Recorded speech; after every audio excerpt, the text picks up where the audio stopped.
right, here we are again. Another glorious morning. I guess I should say technically afternoon.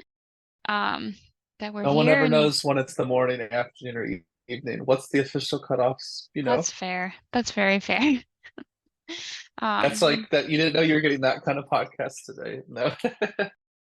We're really excited. So just want to say thank you for everyone who's been listening with us and just giving us great feedback. Honestly, I just love feedback. So just we have gotten some great feedback about how we can be better and continue to grow. And so we just really appreciate all of you who've been listening and giving us little tips or suggestions. So with that, like we have our theme for the next couple of episodes, and so it will be on grief. And so Tiffany, I just want to set you up. I know you've done some prep work for today to kind of just get us started on some different definition. yeah, so I kind of wanted us to start us off with talking about grief, sadness, and depression and how they're different.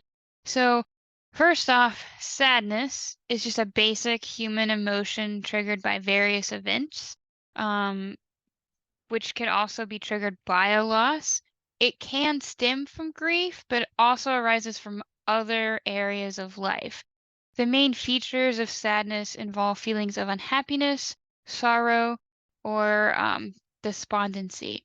It may include tearfulness, lethargy, and some social withdrawal. However, unlike grief, sadness is not necessarily tied to a specific loss, and it may not involve the same level of complexity as grief. So that's the main kind of separation there. Um, and then as we look at depression, depression is a mental health condition characterized by persistent feelings of sadness, hopelessness, and low self-esteem, can also be triggered by various factors.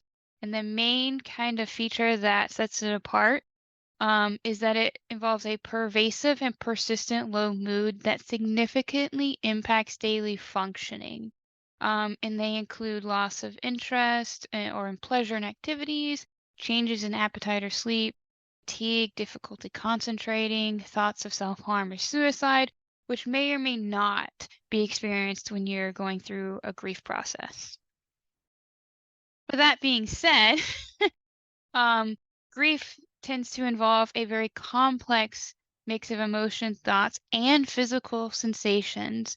Includes sadness, yearning, anger, guilt, shame, confusion, and it tends to be accompanied by a sense of meaningless or existential questioning around a significant loss or set of losses. I know that's a lot. I threw a lot out there. No, I forgive me. Even as a therapist, I just want to take that in. Like this is a, and I maybe I'm, it's okay. It's never too late for a trigger warning, honestly. So just a little trigger like this. We are really going to be discussing grief today and the different layers. And apologies for the order of this, but I want to say, yeah, we're really going to dive into the complexities of this. I know I speak for a lot of my fellow therapists that this is something we all work with in some capacity, whether we are experts in this or not, because this is a part of the human experience, much like anxiety and depression for different things can be. So no, Tiffany, I think you did just a fantastic job with those definitions. I had a definition. And I don't know if it's too different than yours, but I used the one from the APA that grief is the anguish experienced after significant loss, usually the death of a beloved person or a beloved person. Grief often includes psychological distress, separation anxiety, confusion, yearning, obsessive dwelling on the past, apprehension about the future. Intense grief can become life-threatening through the disruption of the immune system, self-neglect, and suicidal thoughts. Grief may also take some form of regret for something lost, remorse for something done, or sorrow for a mishap to oneself. Yeah. I think the key word that keeps popping out to me is the complexness that happens when you're experiencing grief. It just kind of happens, I think, for we don't want to think about these things. Hmm. But here we are. Yeah, and I think too something that as a professional I've come to recognize as we've never really been taught how to emotionally cope with or regulate grief. Um, Oh. like every culture has its own like Mm, way of managing sending a person off and remembering that person when they pass. But there's no like set of skills that we've harnessed in terms of like how do we cope with the emotions that come after that. oh, yeah. What do we do after? What do we do during? Like, like, because Mhm. grief is like this just it's just it looks different for everyone, yet there are some similarities, which is why we have this definition. So, I think one of the things that I would throw out there is it is not always a acute. Sometimes this hits way after the fact. Sometimes it's Mhm. years after the fact. It's just complicated, and so that's something where I want to make sure we're acknowledging the main things, but also not forgetting that there are lots of things that can be complex or unique to each individual person. So, one of the Yeah. things that just kind of help us explain grief is the ball in the box. There are Tiffany and I were laughing before we started recording. There's about 7 different analogies for this, but I do think the core of it. What did you call it, Tiffany? Sorry, I've heard it like 7 different ways. What's you Oh, the don't use ball ball in in the the box? jar. I use ball in the Ball in the jar. jar? Okay, yeah. So always something. So when we're thinking about the ball in the box, there is a button in a box. There is a ball. When the button is pressed, that is grief getting pressed. The ball will bounce around. You can't control when that's going to happen. When the button is pressed, it is intense, acute grief. It is like grieving, like when you found out that you lost someone, and you can't control that. Healing typically looks like this button getting pressed less often, differently, different things not being something that presses it, but it can get pressed. And so this is I have shifted to this instead of stages of grief personally as a therapist because I think this explains it much better for folks. Uh, Yeah. because we have folks that are years later, things the button gets pressed and it hits like it did the day they found out, and it's very painful. And then I don't know how many clients you've had, Tiffany, but you're going through like stages of grief, and they're like, "Well, what do you mean? I don't accept it. I'm upset. Like I don't accept they're gone. Like it's. I have never not. I've never not had to go through that Mhm. hang up with clients about what that looks like. But I throw it to you. Yeah, so I'm gonna be honest, it's a very different kind of approach than what I was expecting you to talk about when I heard the ball in the box method. So I use Interesting. the ball in the jar. And the Mm. way I describe it is you're essentially stuffing, I usually have a jar and a stress ball, but it's like you're trying to put you have a watermelon in your jar. That watermelon is never going to decrease in size. That ball is never going to decrease in size inside of your jar. You just fill it with more life experiences and it takes up less space over time. It will always be there. You'll always have moments when you acknowledge it. You'll always have moments that when other experiences touch that experience, you go, oh, this is triggering because uh, maybe your mom or dad did the same thing. So that ball will always be a part of your life jar. Just as you have more experiences, it becomes more integrated into your life jar rather than just the sole focus of your life's jar. Wow. Well, no wonder there's 8 different like ways using it. Okay, I like. Well, I see that. That's very profound. Um, Sorry, I'm just being struck authentically by like how many therapists are using the same terms but using them differently, which is this whole other thing. But not like you and I, but I'm like, oh my God, how many people Yeah. that's a beautiful analogy. But I love this that we're talking about this because I just think it speaks to like it's gonna be different for everyone. And the same family, same same family members, same community. That you grief can be different. And so we're just wanting to open up a space for grief because, as we know, there's not always spaces to talk about these things. And it seems like there's some predetermined amount of time that folks are allowed to grieve certain things, whether that be a world disaster, a natural disaster.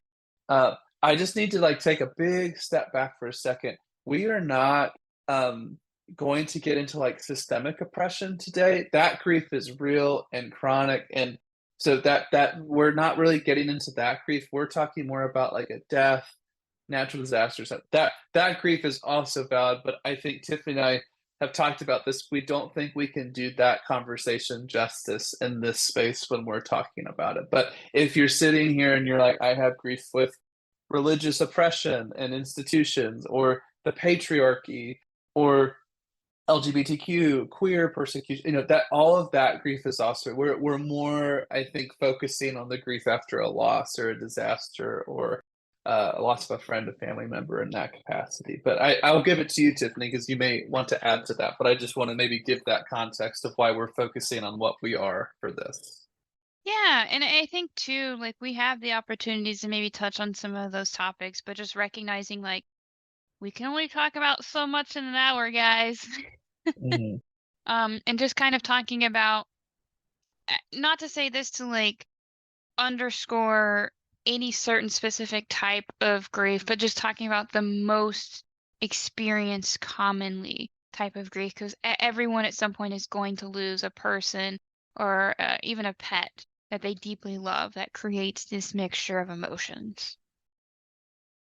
I agree. I agree 100%. So one of the things that we kind of get into a bit with grief is like there are normal time periods and time frames.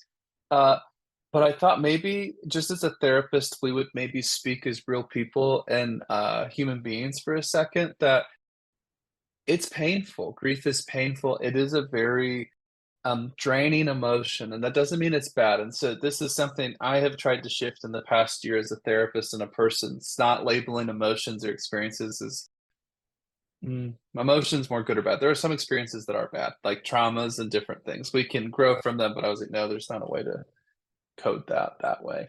But the reason I say is grief is a very draining emotion, one that can be very hard. At the same time, it's not a bad emotion because that is because we love people, we care about people, we are invested, that it hurts when they're not around. And so it's part of that process to um, heal is just going through these steps. Yeah. Yeah. The moment you mentioned grief being hard, it immediately takes me to a personal experience of where I lost someone super significant. And I fell into that trap of like, this should be easy. Like, I should be able to just like snap my fingers and get back to life because that's what life is expecting of me. And it doesn't work that way. Um, there were days when I'm like, oh, okay, like it's not on my mind. I'm not thinking about it. I'm okay. But there were also days where I huddled in my bed and covered my head and I was like, I don't want to fucking do today because like I just don't want to. Um, Grief truly is a roller coaster for anyone that's experienced it, and you really truly never know what brain reactions you're going to experience when your brain's trying to adapt to life without someone in Gosh, it. Um, yeah, not to take over too much, but like the common go for it. analogy or metaphor that I use with people is I'm like, pick your favorite movie. So Eric, what is your favorite movie? Only one. God.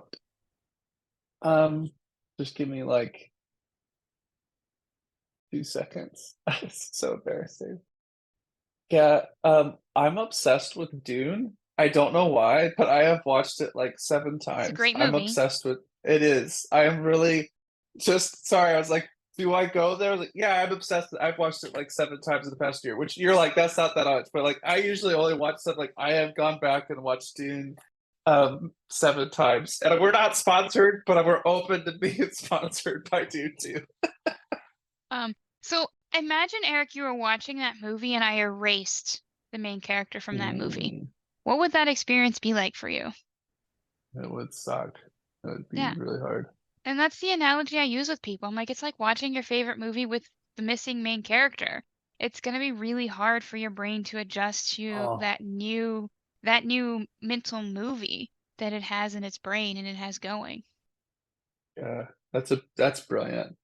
This is why I love working with Tiffany, just in lots of different things, because that's really brilliant. Yeah, Forgive me. I can tell I'm having a noticeable reaction because I am thinking about uh, people that I'm grieving, and it wasn't maybe expected, but it's funny. One of the notes, I'm just laughing. This is like the note I have prepared. It says, "Everyone experiences grief in different ways, with painful emotions often returning at unexpected times." So I guess maybe you're like, you didn't expect grief to hit when you recorded a grief podcast. It's like, not really. But yeah, I can tell. It just things can happen. Yeah. And like acknowledging that that's the human experience. There could like Mm, your first year you meet might have the experience of like, oh, this isn't so bad. And year two tends to be the worst where you're like, holy fucking shit, like I've been hit by like brick and mortars just dropped on me. Um, and some people don't experience that. Some people do. Some people really struggle in the first 5 years. Being able to normalize that grief comes in many shapes and forms and sizes for everyone. mm, yeah, yeah. Wow. Yeah, no, I think it can hit, and it could be a lot of different things. One of the things I was going to just add is maybe just talking about normal grief. I feel like we've been doing really well at discussing it. So just so it makes sense for how we build. This is from like the DSM, so I just want to maybe just read just based on some things. Uncomplicated bereavement is normal grief. One might experience difficult feelings following the loss of a loved one, but within weeks to months, they are able to return to air quotes normal life again. The symptoms of uncomplicated grief may resemble a depressive episode or even a physical disease. If someone's disabling grief persists for longer than 6 months to a year, as it does in about 10% of cases, it might be considered an adjustment disorder, prolonged grief disorder, which is also known as complicated grief.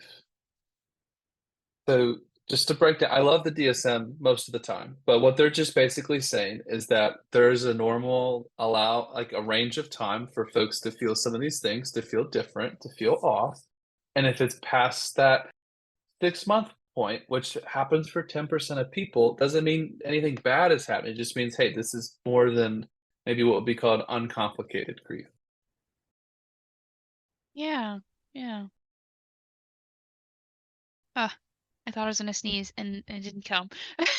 That's Um, the worst. It's because you were prepared for it. Yeah. but yeah, and I think too, not to get too far off track, but every time I hear normal life, I'm not gonna lie, I'm Hmm. super, super triggered because Hmm. normal looks different on so many different people.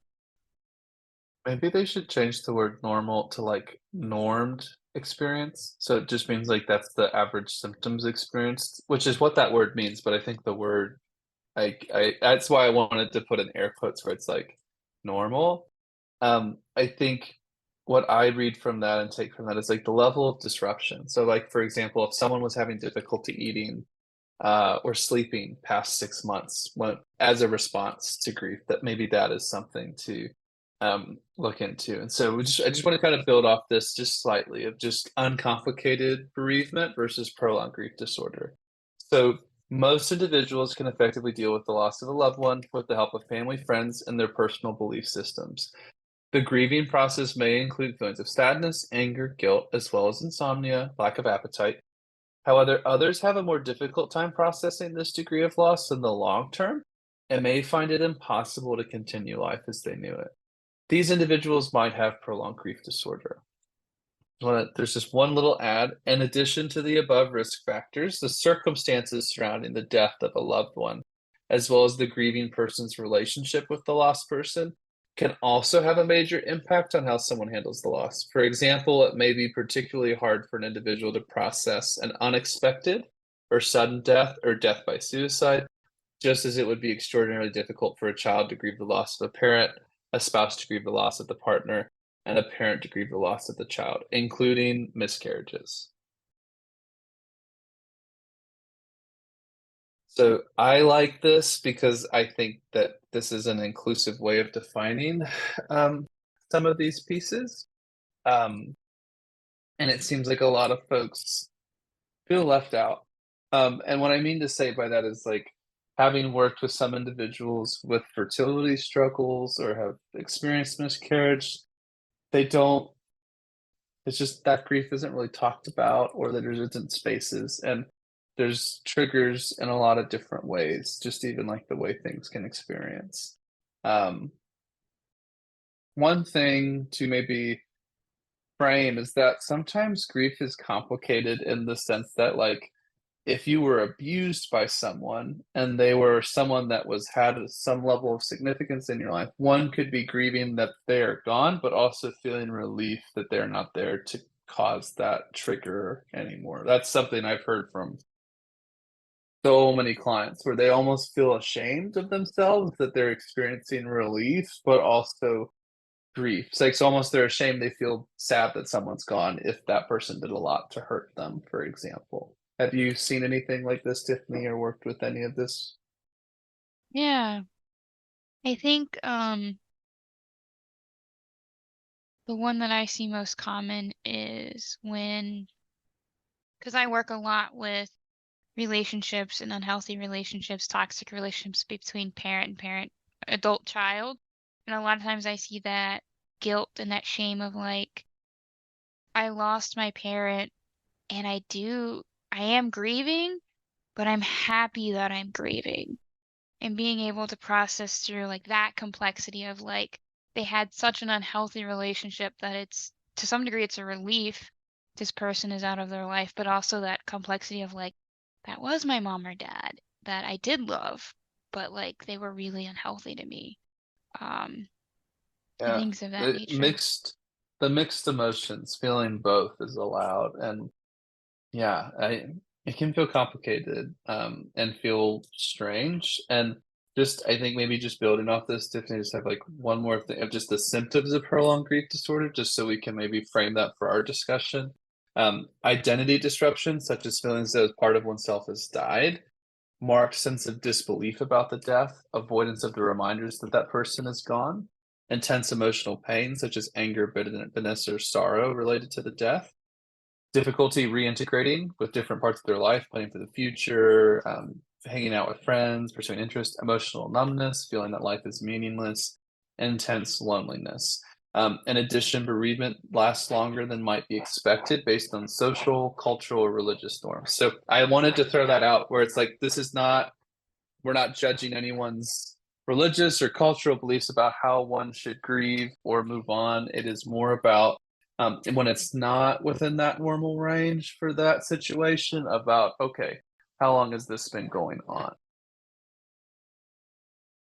And it's about 10% of people. So 1 in 10 going through grief are going to likely have this experience with grief. Yeah. And just to play on that, we're not saying that like you have to be this 1 in 10% people. Like you could also grieve someone, go to therapy for 6 to 8 months to talk to someone about the process, or even just a support group to go through this process. You don't have to have significant grief to want to reach out and process with either a group or a friend or someone who's open to helping you work through that.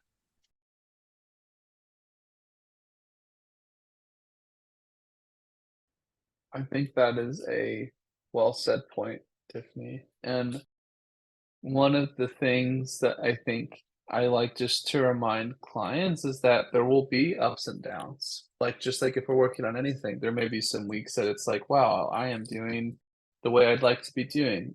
And then other weeks, it's like, wow, I'm feeling it. I'm really feeling it. It's hard. It's hard to do this. And so, um, yeah, and I do think everyone's grief journey is a little bit different. And I think just especially about who it is or the meaning that person had in your life.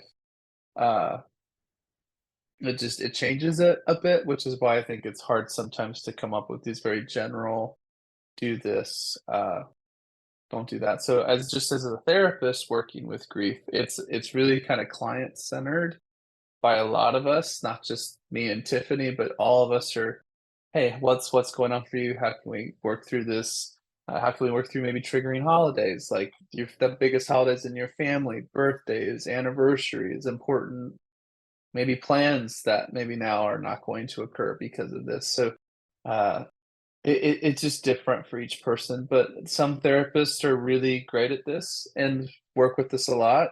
Some may not work with this all the time, but it's something that pretty much every therapist at some level is interacting with or working with. Yeah. Yeah. That being said, I'm gonna put you on the spot. I did create a little game. Oh my goodness. All So right. we're gonna play fact or fiction. Oh boy. We'll say true or false. um, time heals all wounds when we're relating to False. grief. I False. said false. I didn't even wait for you to finish. I was like false. So tell us what makes And that false. it can help with all wounds. I would said true. Um, some wounds are really deep and time is not going to heal them or fix them.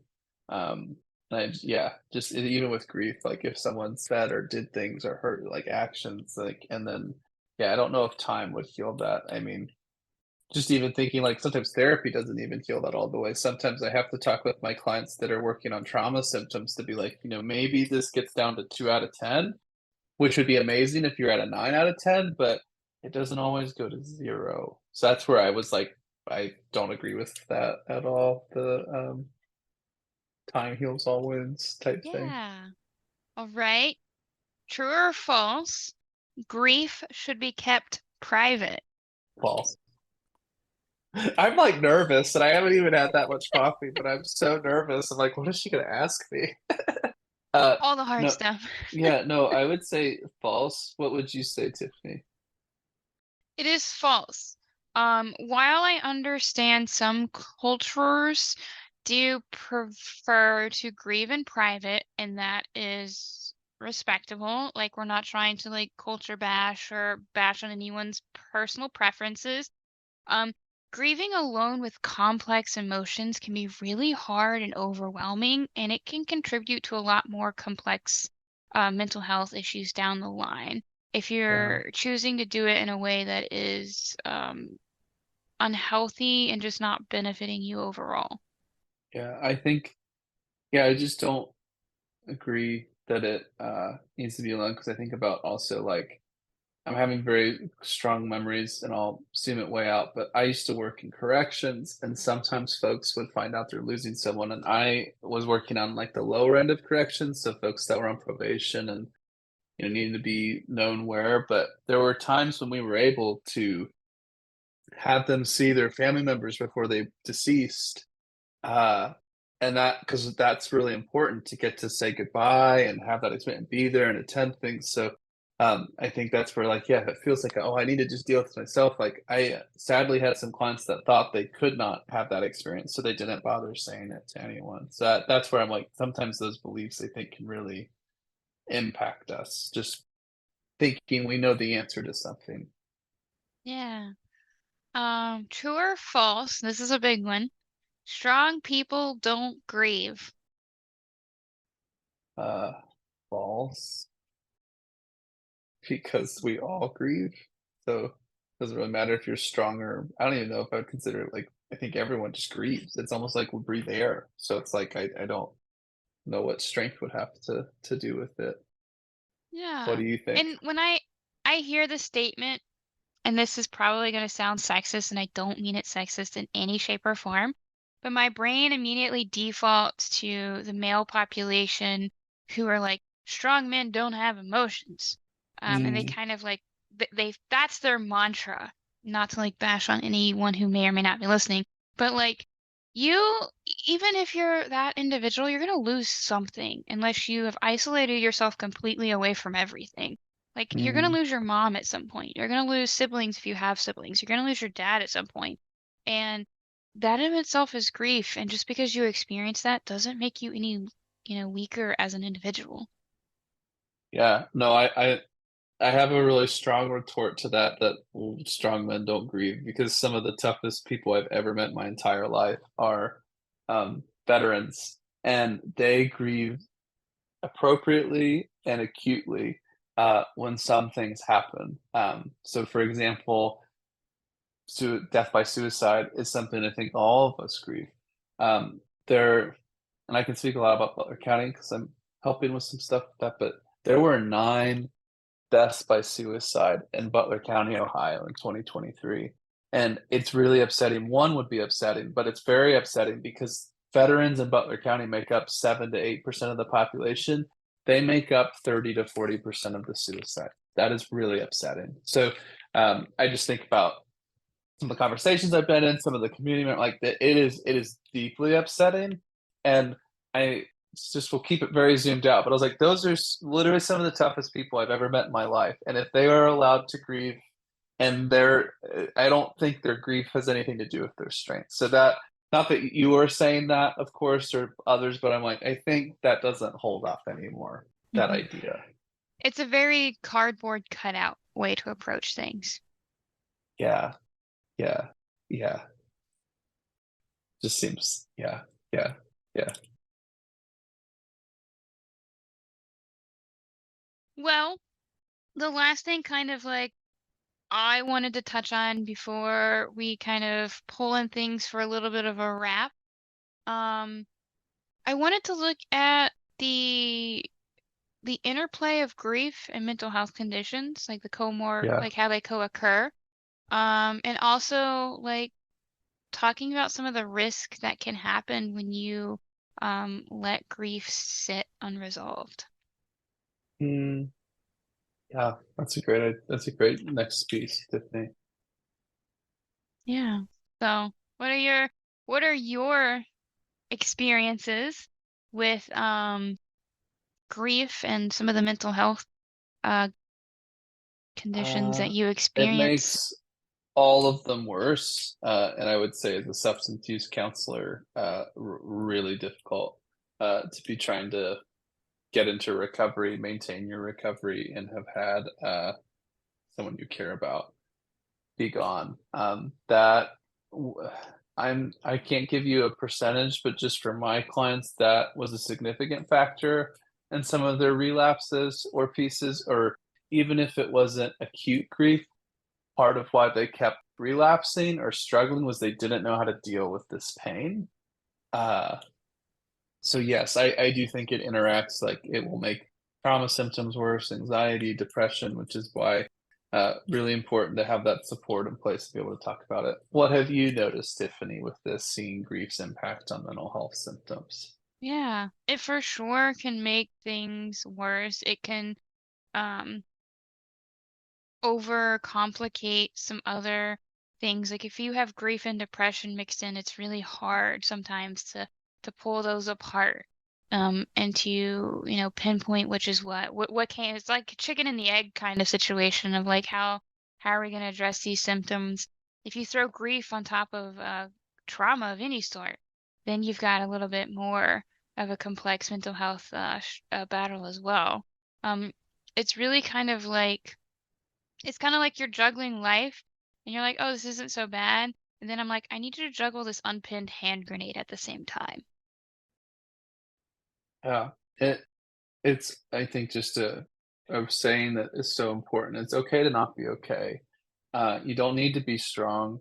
I was watching a TV show the other day, and some folks are going to listen to this and know exactly what show I'm talking about. But it was a drama, and someone, their father dramatically dies in front of them, and the mom is like, "Go, like, go, take care of the other kid." So this son, who's maybe 17 or 18, goes from grieving to like, and like puts it on and like goes, and it's like in the show the plot point is he never dealt with this grief and had a space to do it. And I think about, we don't have to do that. Like there, it's really probably not recommended or helpful that we hold it all in and carry it. It's, I mean, obviously there's times where you got to take care of things and take care of some business, totally understand, but it's okay to let that out and have that space, and you get to choose what that space is. This is not me trying to say where it needs to be, but definitely need to find a way to let that out. Yeah, and I think just hearing you talk about it, my mind immediately kind of flares up with that societal expectation of putting on that mask and just, like, put it on, go about your day, things are fine, and it's kind of disheartening to hear that, like, even now that's still being portrayed as the quote unquote appropriate way to handle grief and loss. And it's like that's not how the human experience works. It does not. Um, it does not.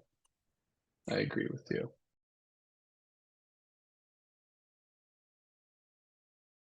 I am kind of holding back a little bit because there's some more I want to get into on different types of grief. So on our next episode, we're going to dive a little more into um, death by overdose and grieving those losses for like friends, family members, how to respond. So um, normally I like try to do previews, but that's such a big topic that I That is like a just big know one. once we go there, it will take up some time. But I want to say that we are open to feedback as per usual, and appreciate the stuff you have put forward, Tiffany.